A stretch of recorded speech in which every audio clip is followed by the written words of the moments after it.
સૌપ્રથમ વાત કરીએ મહત્વના સમાચારની તો હાલમાં એક મહત્વના સમાચાર મળી રહ્યા છે। આગામી 29મી માર્ચે ગુજકેટની પરીક્ષા લેવામાં આવશે। તો એન્જિનિયરિંગ અને ફાર્મસીમાં પ્રવેશ માટે આગામી 29મી માર્ચે ગુજકેટની પરીક્ષા લેવામાં આવશે। ધોરણ 12 સાયન્સના 1.25 લાખથી વધુ વિદ્યાર્થીઓ ગુજકેટની પરીક્ષા આપશે। અમદાવાદ શહેરમાં 11,754 વિદ્યાર્થીઓ, અમદાવાદ ગ્રામ્યમાં 6,352 વિદ્યાર્થીઓ પરીક્ષા આપશે। અમદાવાદ શહેરના 59 અને ગ્રામ્યમાં 30 બિલ્ડિંગમાં પરીક્ષા લેવામાં આવશે।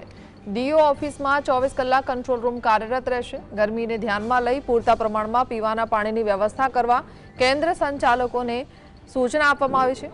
આરોગ્યની ટીમો પણ તમામ કેન્દ્રો પર નજર રહેશે। ગુજરાત બોર્ડની ગાઈડલાઈન પ્રમાણે ગુજકેટની પરીક્ષાની તૈયારી પૂર્ણ।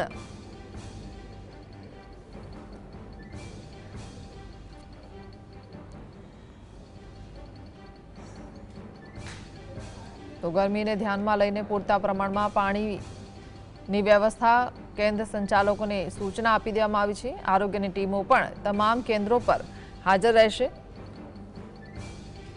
ગુજરાત બોર્ડની ગાઈડલાઈન પ્રમાણે ગુજકેટની પરીક્ષાની તૈયારીને પૂર્ણ કરી દેવામાં આવી છે।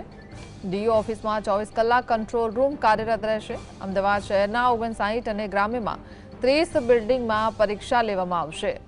અમદાવાદ શહેરમાં 11,754 વિદ્યાર્થીઓ, અમદાવાદ ગ્રામ્યમાં 6,352 વિદ્યાર્થીઓ આ પરીક્ષા આપશે। તો ધોરણ 12 સાયન્સના 1.25 લાખથી વધુ વિદ્યાર્થીઓ ગુજકેટની પરીક્ષા આપશે।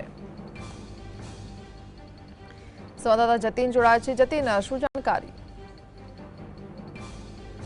પ્રવેશ માટે થઈ આગામી 29 માર્ચના રોજ ગુજકેટની પરીક્ષા જે છે તે યોજાવાની છે। અમદાવાદ શહેરની અંદર 11,754 જેટલા વિદ્યાર્થીઓ જે છે તે પરીક્ષા આપવાના છે। તેમાં જ અમદાવાદ ગ્રામ્યની અંદર 6,352 જેટલા વિદ્યાર્થીઓ જે છે તે પરીક્ષા આપવાના છે। અમદાવાદ શહેરની અંદર 59 જેટલા સેન્ટરો જે છે તે આપવામાં આવ્યા છે અને 30 જેટલા અમદાવાદ ગ્રામ્યની અંદર જે પ્રકારના સેન્ટરો જે છે તે આપવામાં આવે છે। ડીઓ ઓફિસ દ્વારા 24 કલાક કંટ્રોલ રૂમ જે છે તે બનાવવામાં આવ્યો છે, જેની અંદર તમામ પ્રકારના તૈયારીઓ જે છે તે કરવામાં આવી છે। મહત્વની વાત છે કે ગરમીને ધ્યાનમાં લઈ પૂરતા પાણીની વ્યવસ્થા અને વિદ્યાર્થીઓને ગરમીની હાલાકી ન પડે તેનું ધ્યાન રાખવા માટે થઈને પણ સૂચના જે છે આપવામાં આવી છે। તેમાં જ ગુજરાત બોર્ડની ગાઈડલાઈન પ્રમાણે ગુજકેટની પરીક્ષાની સંપૂર્ણ તૈયારીઓ જે છે તે શરૂ થવાની છે અને આવનારી 29 માર્ચ એટલે કે રવિવારના રોજ આ પરીક્ષાનું આયોજન જે છે તે થવાનું છે।